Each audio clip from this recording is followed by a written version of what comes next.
At least this episode wasn't just a wall to wall lecture on transgender ideology, but oh my gosh, they just can't help themselves. And the problem is, like, when you have a little bit of woke and it's pushing things and it's meant there to be a middle finger at you, and you see this at the beginning of the episode, it breaks your immersion. It just destroys your whole deal. It's like, of course, as mentioned in his rant about the Starfield game, effing pronouns. Now, it was very similar with this. We didn't have a pronoun problem this episode like we did, like the entire last one was a pronoun lecture. But what would have been a great Doctor Who episode, this one was actually excellent. I mean, all the way around, it was a lot of fun. It was suspenseful. It felt like the old stuff had come back again. The beginning of it wrecked it. And the problem is, if you like mix a little bit of poo in with some ice cream, you still have like a full jug of poo. You don't have ice cream that you want to eat. And that's the problem that they're going to be facing today. Russel T Davies doesn't seem to care. The showrunners and, of course, Disney probably love this. They're just sticking middle fingers to fans, just like the Marvel universe did, just like the Star Wars universe did. And now they're just destroying Doctor Who even further. It's about to the point where it can't even return because it's just got such a foul taste in your mouth. Now, like I said, this episode was all right. Doctor Who and the Doctor and Donna went onto a spaceship in their adventure by mistake. The TARDIS disappears because it sensed some danger, and they're trapped there with these like negative energy beings that are trying to copy them and replicate and cause havoc in our universe. So they have to figure out a way how to stop them. It's a pretty cool plot. It was a lot of fun. The effects were good.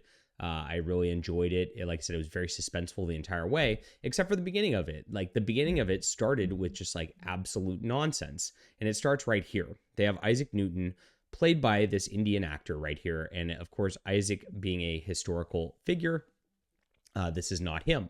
So they're doing this exactly just to troll fans. And I know that they're doing this just to be like, oh, why do you care if an actor plays something? It's just an actor. It's just like a side part. They're trying to do that. And they're trying to be smug about it because, like, when we go and say that, like, you know, the Little Mermaid's been replaced, why do you care so much if an actor is black or blah, blah, blah, blah, blah. They love to do this to us as, like, this gaslighting technique that obviously this is an anti-white racism sort of thing that they keep pushing everywhere, right?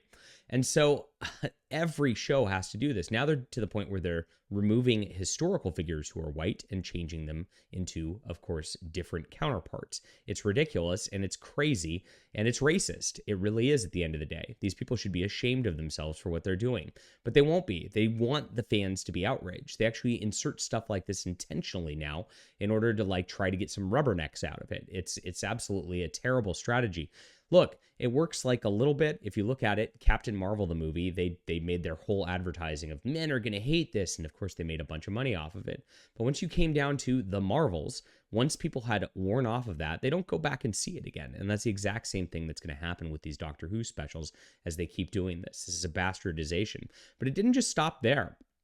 They then had the Doctor make a comment to Donna Troy about how hot Isaac Newton is. It's like, wait a minute. So now the Doctor's gay. And of course, everybody's on Twitter cheering about this, saying, oh, of course the Doctor's pansexual, bisexual. He's been a woman now. He's been a man. You know, it's validating all of their nonsense too. So of course, not only did they do the race replacement at the beginning, to troll everybody, they then made the Doctor gay. And it's absolutely crazy that they're doing this at this point, and it's stupid.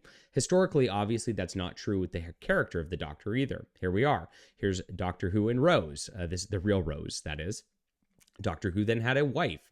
Doctor Who, of course, had a granddaughter, like in the original version. So, of course, the guy is a very straight, normal person. But you can't have that anymore these days. They have to make everything about their weird sexual fetishes and their weird gender replacements. That's exactly what they want on everything. And so you get mired with that, and then you're supposed to then forget that that happened and just like accept it and then run into the episode. That's really hard to do because your immersion's been broken in the first 10 minutes just by this woke nonsense again. Like I said, I think that Russel T Davies is just trolling the audience, sticking a middle finger at them, saying, you know what? I can do whatever I want and you're going to like it and I'm brilliant and screw you. And that seems to be the attitude of these movie producers all the way across the board.